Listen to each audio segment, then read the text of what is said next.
Galing. Diyan lang, sa taas. Op. Bakit? Ay. Napakainit. Itong panahon ngayon. Uuwi mo lang. Dala akong tubig. Ay, oo nga pala. Sabi nga pala, huwag mo lang inom ng tubig. Kailangan magpahinga mo lang ng mga 5 to 10 minutes para bago uminom ng tubig. Kasi anong araw yung dugo, puputok. Pahinga. Okay, pahinga mo na ako.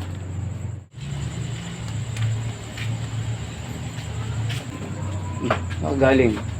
Diyan lang, sa taas. Op. Bakit?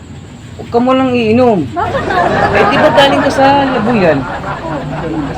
Sabi ng mga doktor, pagkagaling ka rin sa labuyan, huwag ka rin basta munang iinom. Magpapahinga mo ng mga 10 to 5 minutes bago siya uminom ng tubig. Bakit naman? Nauwaw na Eh, ako bawal nga. Ako nga, di pa ako umiinom. Kanina pa ako nito. Ba't pala kinuha mo pa yan? Hinihintay ko nga mag 10 minutes bago ko uminom. Tapos ikaw, iinom ka kaagad. Pahinga ka muna. Sige na. Pahinga ka muna. Kukunin mo kaagad eh. Pahinga muna. Kung ayaw niyong pumutok ang mga ugat niyo, huwag ka muna iinom ng malamig na tubig. Alam ko talaga. Ang puno dito, no?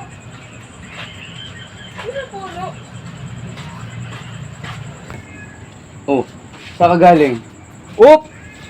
Huwag kang iinom ng tubig. Bakit? Kailangan kasi magpahinga ka muna ng 10 to 5 minutes bago ka uminom ng tubig.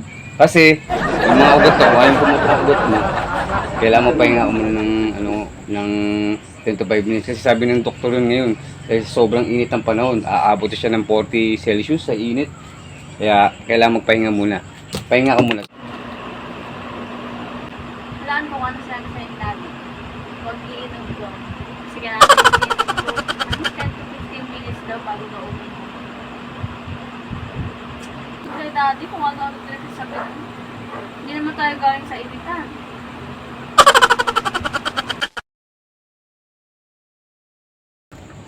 Wala pa sila puso na ng tubig. 10 minutes na. Oh no!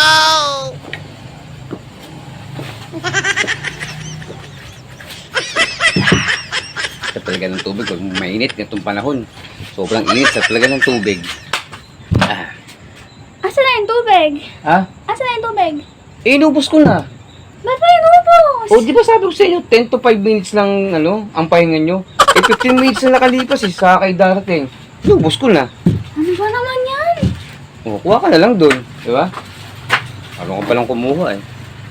Yung tubig ko pa inumin yun. Ay, nako.